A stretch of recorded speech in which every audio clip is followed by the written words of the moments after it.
आकांक्षा. Hello. ए काय करायलीस? अगं गळ्यात पडायले ना. पडू नकोस, तुझ्या अंगाचा इथपर्यंत वास यायले मला. माझ्यासाठी कोका कोला आण.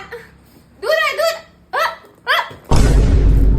अगं आई एक कप चहा कर ग आकांक्षासाठी. एक्सक्यूज मी चहा पित नाही ग, मला ॲलर्जी होते, उलटी करते ना, त्यासाठी मला एक कप माचा मागव. पहिले तर डिकाशन चहा पीत गेलीस एवढाला मटा.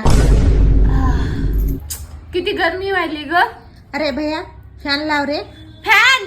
बाप रे बाप, नको नको, मी गरमी ना मेलेली परवडते, पण ते फॅनची हवा खाय ना.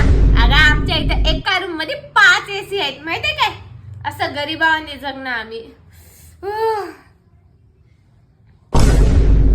मग कुठे आहेस आकांक्षा? अगं मी कालच आफ्रिकाहून आले, आफ्रिकाहून.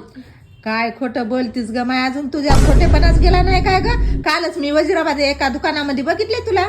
हा ते मी कपडे घेऊ लागले होते. तिथं दाखवू लागली.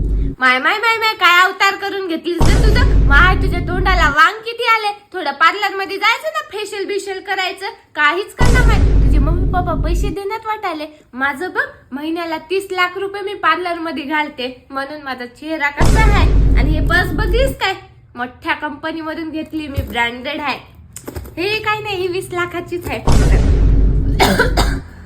ए, दूर होय, दूर होय, दूर होय, दूर होय. माझ्यासाठी पाणी आणायला लाव ना. अरे मंगेश पाणी आण राहिला. हे घ्या. तुम्ही तेच सांगणार रामूच्या इथं काम करणारे वाले. मी त्यांना विचारलं होतं ही कामवाली बाई आहे म्हणजे. हा मला आठवलं की माझी BMW मी तिथंच सोडून आली. काय मी खोटं जाते. बोलते मा, हिचा फुगीरपणा तर अजून गेलाच नाही. फुगीरपणा कायचा, पुण्याच्या BMW घेऊन येतो या घेऊन येतो. घरापाशी. खायला हा. भाकर आहे का बघ.